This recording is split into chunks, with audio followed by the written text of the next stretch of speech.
Good evening, dear friends, and thank you for joining me again for another of our bi-weekly mindfulness and meditation and Dharma talks. I'm Vladimir, and I'm with the Blue Lotus Mindfulness and Meditation Center in Brainerd, Minnesota, and today is July 27th, 2020, and it's just now 6 o'clock Central Standard Time. And again, I thank you for joining us. Whether you're watching live or you're watching in a future date, your presence is well received. Thank you. So why don't we start off today again with another mindfulness meditation. It's one that will help us realize our connectedness to the universe. We're not alone. One of the Buddhist teaching is that we're never truly alone.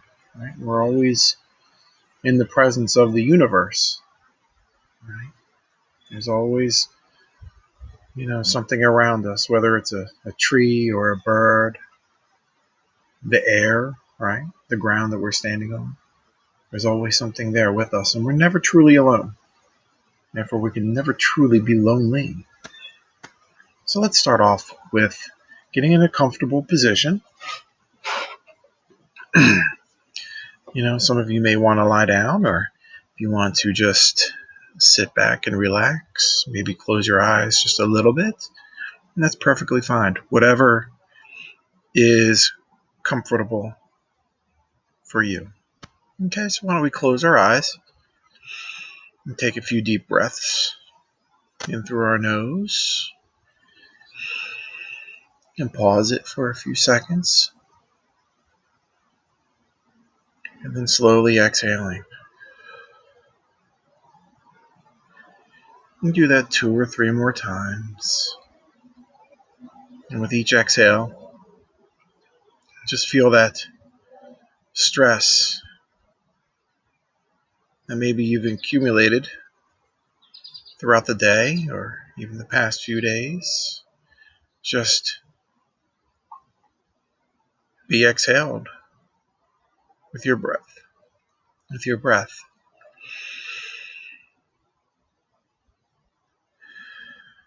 There's no right or wrong way.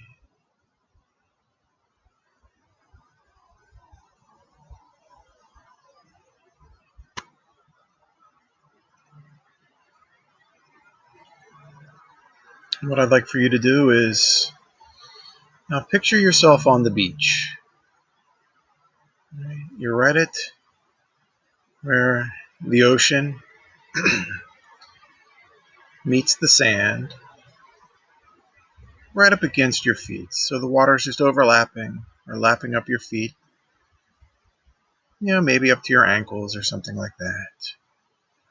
It's nice and warm and soothing and relaxing. It's a beautiful beach. Kind you see on postcards. You look down at the sand, your toes in the sand. And you can see the little beiges, the whites, and the grain, and the blacks, black grains. You can pick up on those distinctive colors. How pretty they are, and how warm the water feels, and how good it feels, and refreshing on your feet. You look to your left. There's miles and miles of this beach, just heading off in an infinite direction. And you look to your right now. And again, this beach just goes off infinitely, well beyond what you can see.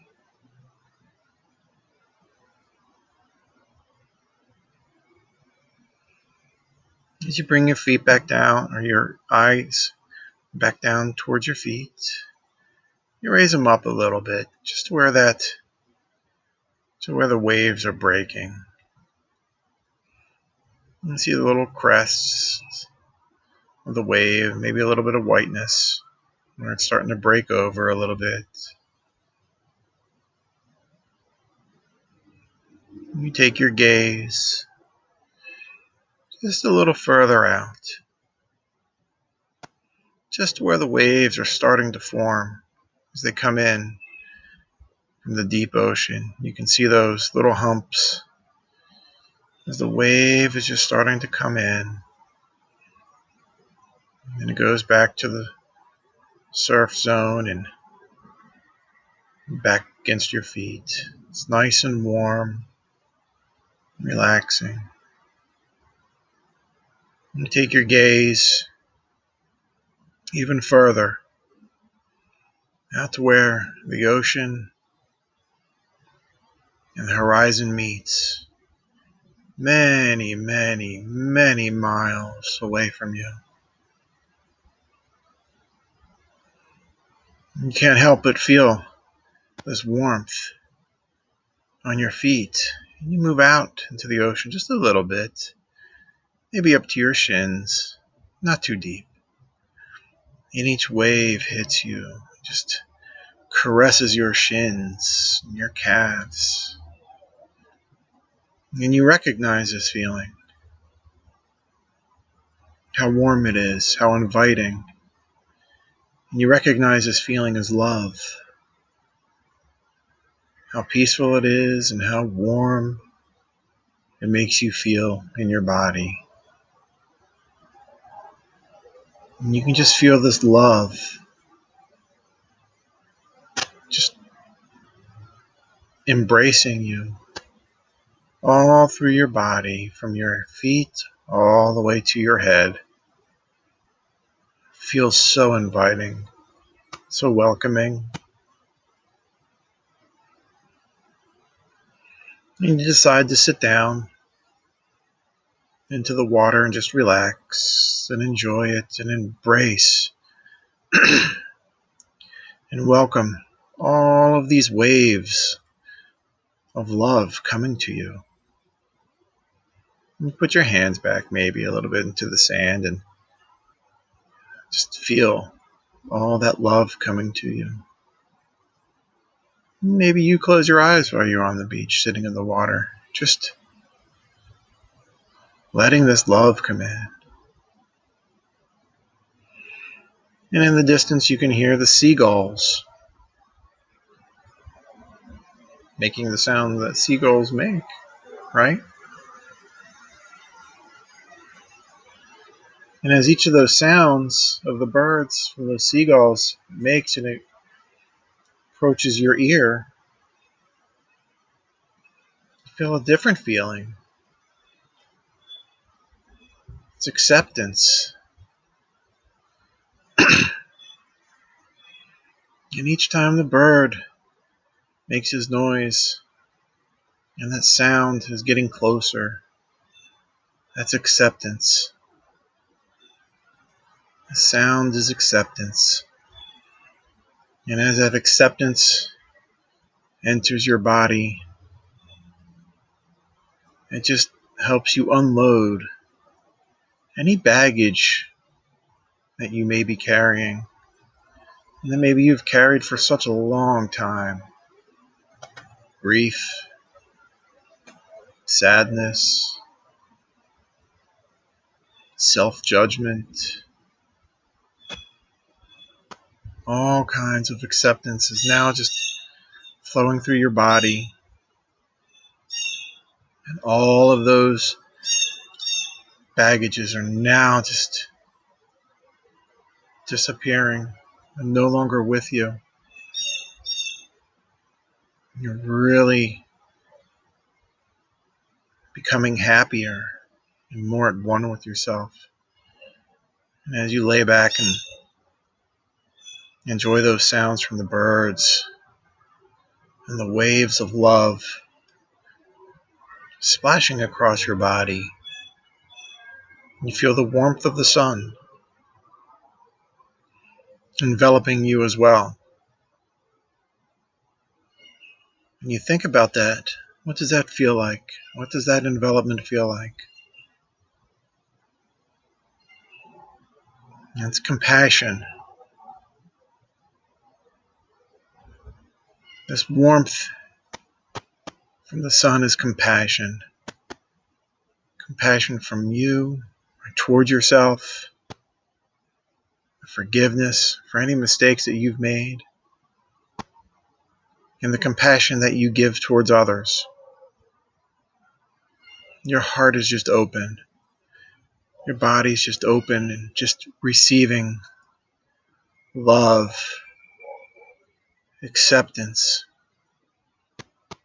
and compassion.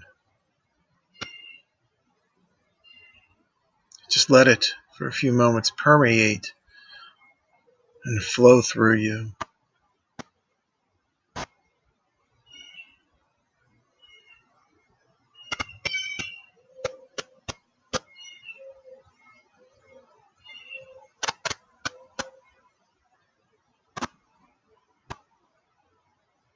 And as you sit there, you begin to wonder, where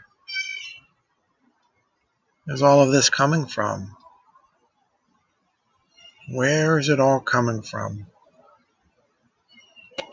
And you reflect deeper and you open your mind much more than what you may have done in the past. You're receptive to all kinds of new thoughts and ideas, where all this could come from. And you begin to see faces, smiling faces from people.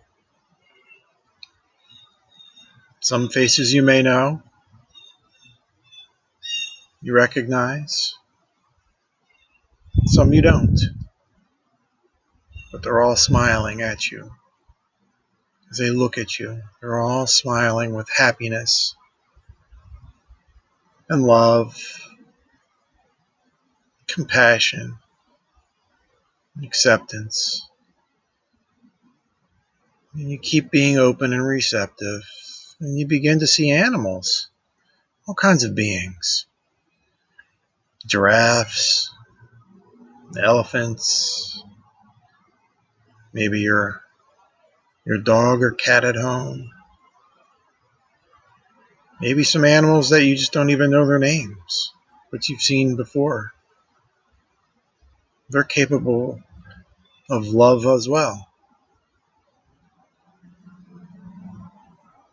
Maybe even see trees or apples, fruits,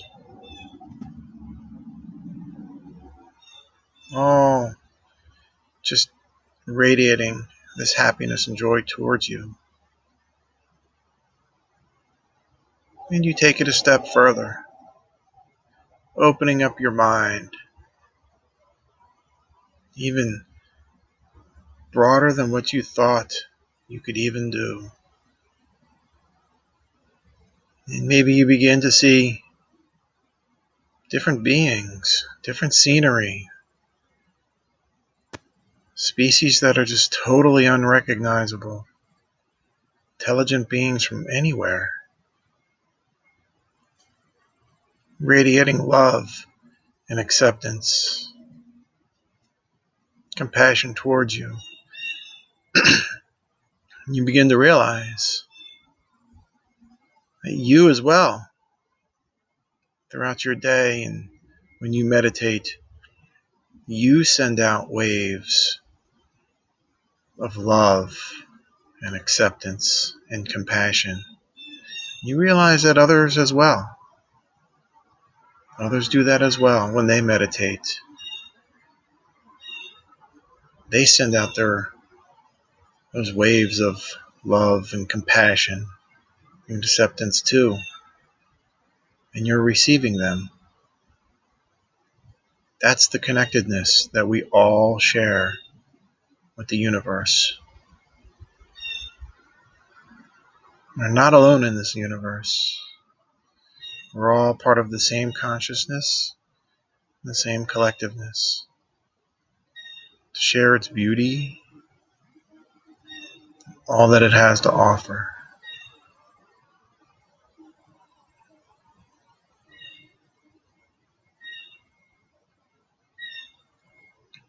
We can begin to wake up and bring ourselves to closer attention and to a more awakened state in the next few moments, okay?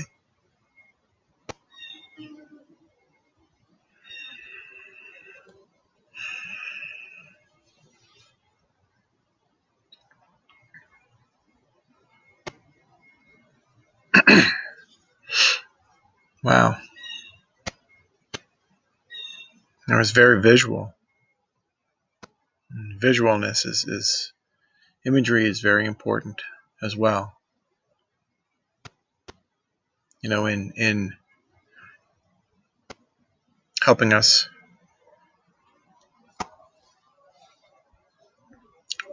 in our moods, right? And imagery can help us a lot, right? We see positive and happiness, happy images. It makes us feel happy and joyful.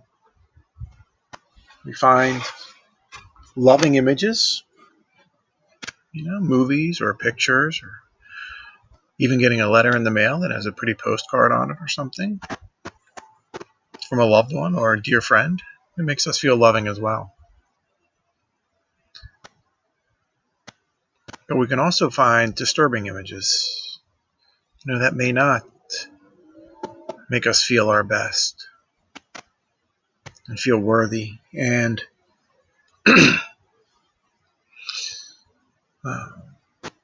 may want us, may, we may want to seek some kind of refuge or shelter when we see images like that. And in Buddhism, we have 3 ways that are together in how we can seek our refuge. We can seek our refuge in the Buddha. We can seek our refuge in the Dharma. And we can seek our refuge in the Sangha. And we'll talk about each one of those for the remainder of our time together today.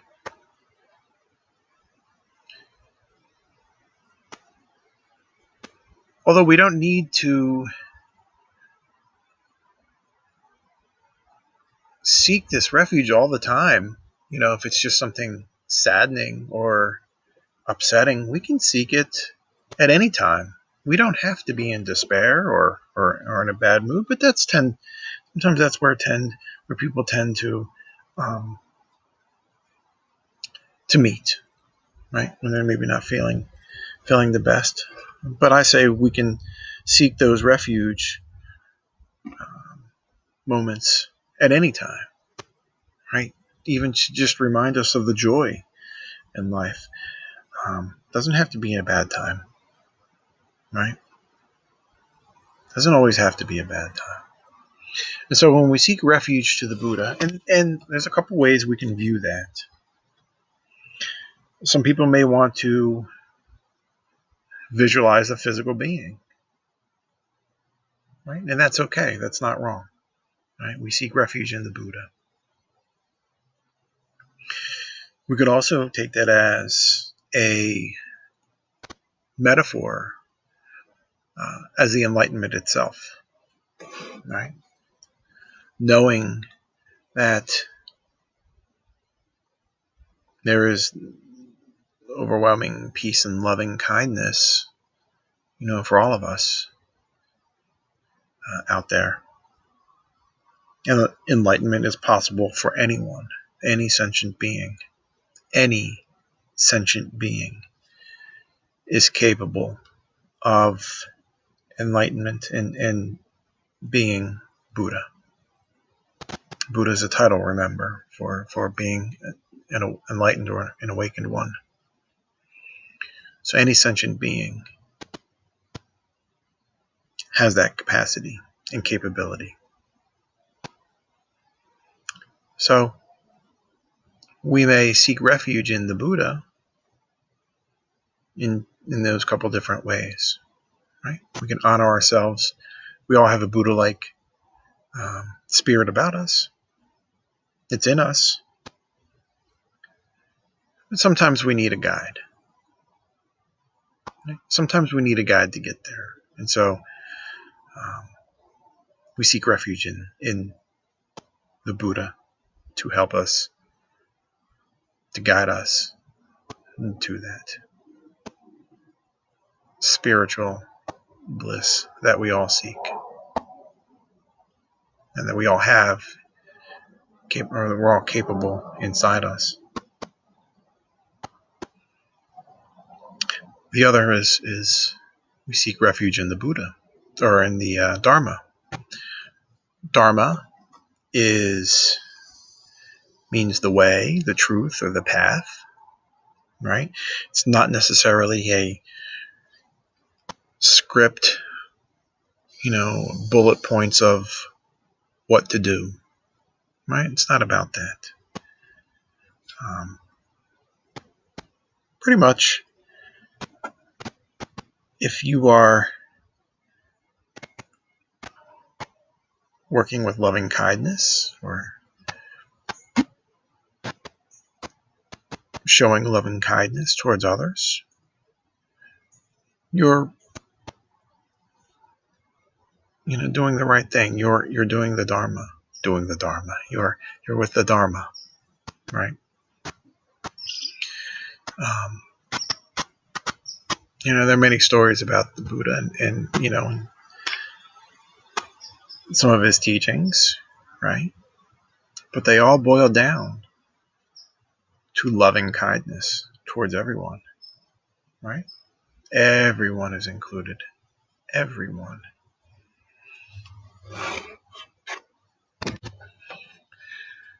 But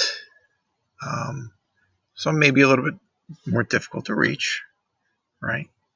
Some may take more time to understand the true meaning of loving kindness and mindfulness towards others.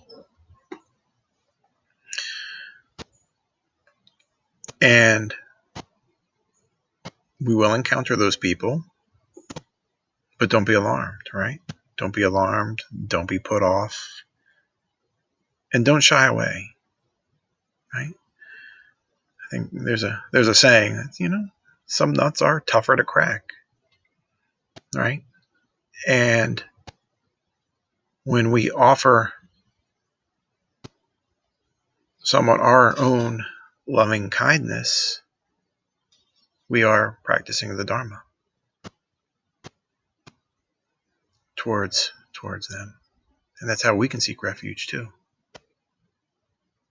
It's a give and take, right? It's I don't want to say it's two sides of the same coin, but it's the same coin, right? We can hold and we can be held at the same time with ourselves.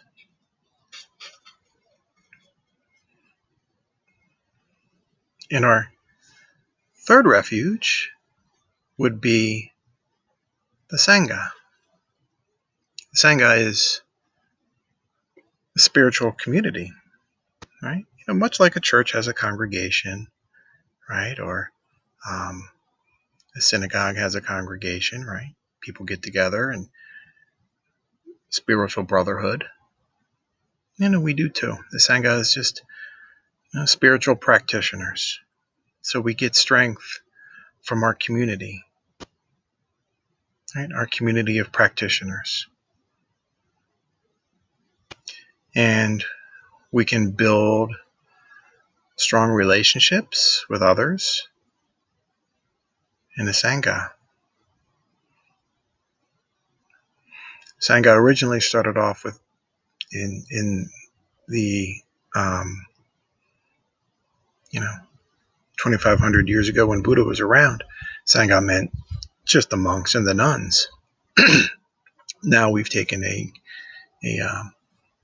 more liberal or a broader interpretation, and it can be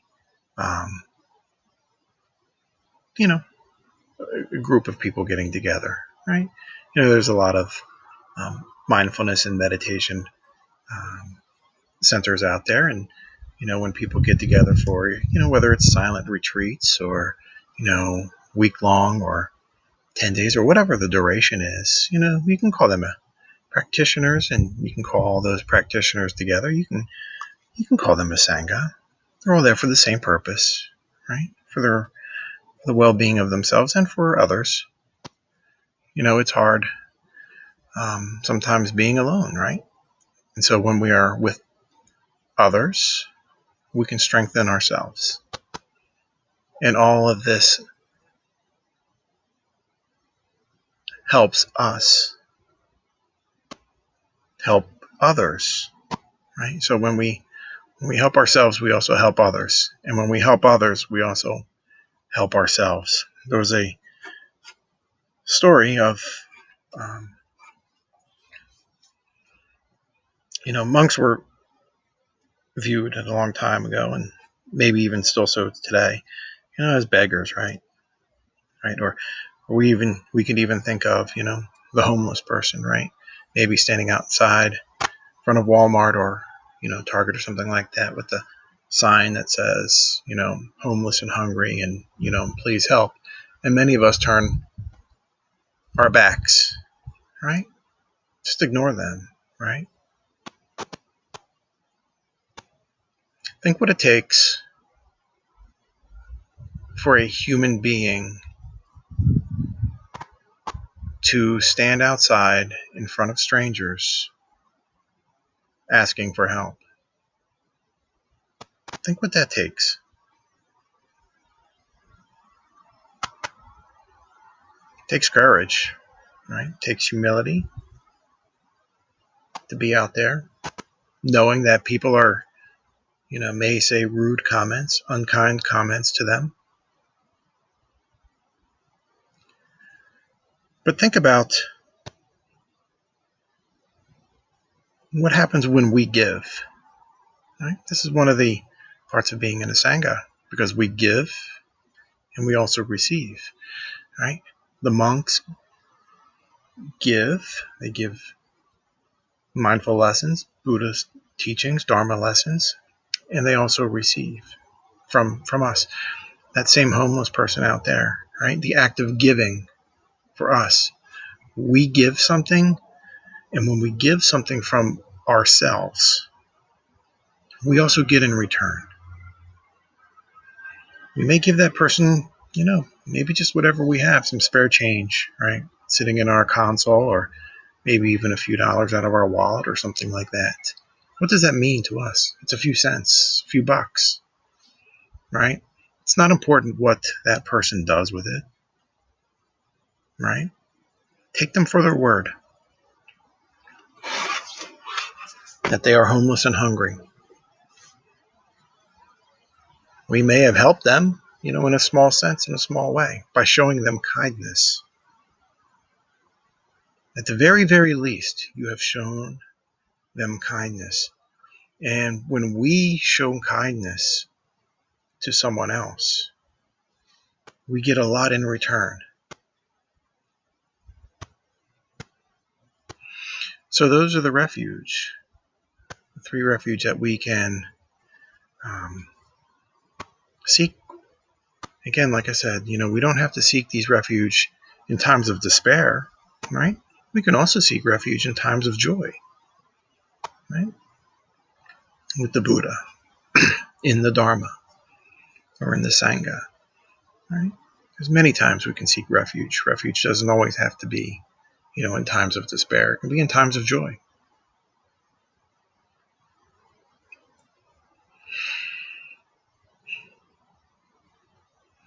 Anyway, I appreciate everyone for showing up tonight. This will be recorded, or actually it's being recorded right now, and it'll end up on our YouTube channel as well. And you're free to watch this whenever you like. Ask me questions whenever you like. Our email is down there, and feel free to message me with any questions or ideas or suggestions. And also, I'd like to remind everyone that on September 20th, I think, whatever that Sunday is, we'll be having our silent retreat here in Brainerd, Minnesota. It's just a one-day silent retreat, just to collect ourselves and,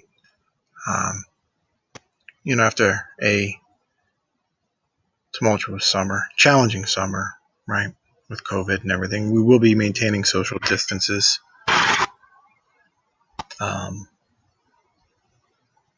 While in there, social distancing and masks if, we approach someone. So, but you're all welcome.